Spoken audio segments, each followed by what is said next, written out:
Hi guys, it's Stuart Williams here from Thirlmere, Deacon. Another episode from us on meeting the experts, meeting the guys in the industry. I'm actually sat here with Charlotte Storey, the director of Invoke Finance, an independent mortgage broker based up in St Albans. Charlotte, say hello. Hi Stuart, hi everyone. So my company's Invoke Finance and I'm an independent mortgage broker. I've got 15 years of experience in working in finance, but just the last 6 years on mortgages only.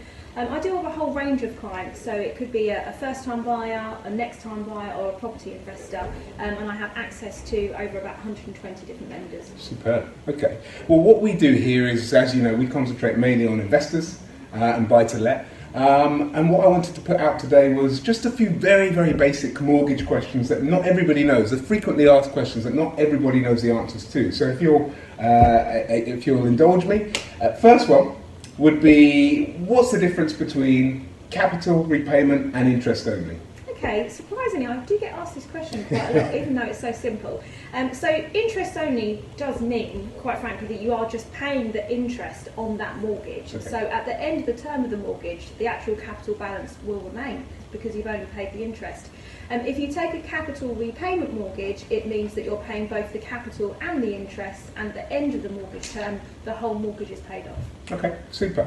So as an investor, should I look towards the interest-only option or the repayment option? Good question, Stuart. Well, I think it totally depends what you want that rental income to do. Yeah. Would you prefer to have a residual income each month? Mm-hmm. In which case, you may be better to have that on interest only, so you've got a larger income coming in each month. Or would you prefer to pay that mortgage off? So at the end of the mortgage term, you've got more rental income coming in and there's a nest egg, a pot of money, because you've paid that mortgage off. So it depends on your mortgage strategy and what you want that rental income to do for you. I understand. So yeah, I mean, it looks like it's more, it's always geared to, you know, the investors, the individual strategy. Yeah. So what kind of rates are you and your investors getting at the moment? Yeah. So for investors, I mean, if you're looking at the high street, the rates are starting anything from about 1.55% for a 2-year fixed rate. Anything from 2.15% for a 5-year fixed rate, but again, it completely depends on your personal circumstance. Yeah, absolutely. Subject to status, of course. And I mean, we work with investors from all over the world, and therefore I've seen rates go from that 1.55, as you said, all the way, slightly higher than that. So what are the determining factors that are in place that determine the rates that you're offered? Yeah, so I mean, if you're looking at rates starting from say 3 to 4%, for example, that probably means you've gone to a specialist lender, and the factors that why, as opposed to high street, as opposed to a high street lender, and the things that would influence you approaching a specialist lender or me advising you to a specialist lender would be things like being a portfolio landlord, buying under a limited company, buying under a trading company. If you're an overseas national, if you're an expat, having adverse credit, so all these types of clients would fit under specialist lending. Okay, superb. Well, you touched on it there. A lot of our investors come to us and say, right, what's the best thing for me to do at the moment? Is it to buy personally, or should I be buying through a limited company? And how does that fit with you as a mortgage broker? I mean, that's certainly a hot topic. Yes, the first thing that I would advise a client to do, an investor, is actually seek the advice of course, a local independent property accountant. Yeah. But of course, with all the recent tax changes that have come into play, including the tapered down tax relief, in some circumstances, if you are a higher rate taxpayer, it may be better for you to purchase a buy-to-let property under a limited company. However, I'm not a tax advisor. I am just a mortgage specialist. So always seek the advice of the expert, guys. The advice of the expert.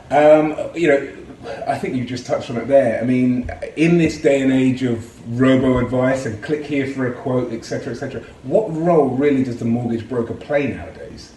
Yeah, I mean, I don't know if you know, Stuart, but there's actually 8,000 different mortgage criteria changes that change every single week. Right. Okay. So, would you trust a computer to keep up to date with those changes?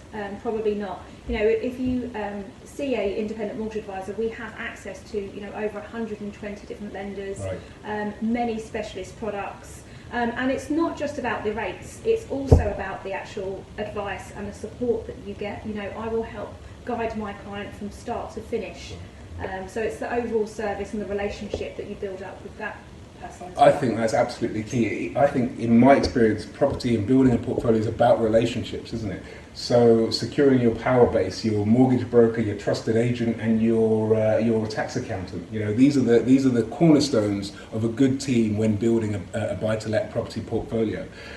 So what we do here is we work with investors from the very, very start of their portfolio through the growth and flourishing into a good profitable buy-to-let portfolio. So, I mean, if you guys have any questions at all, please feel free to quote them below, comment below. If you want to get in touch with myself, or if you want to get in touch with Charlotte and Invoke Finances, we're more than happy to take your calls and your questions. We look forward to hearing from you in the future. Episode 3, or the next episode, should I say, will be with our tax accountant. So look forward to that.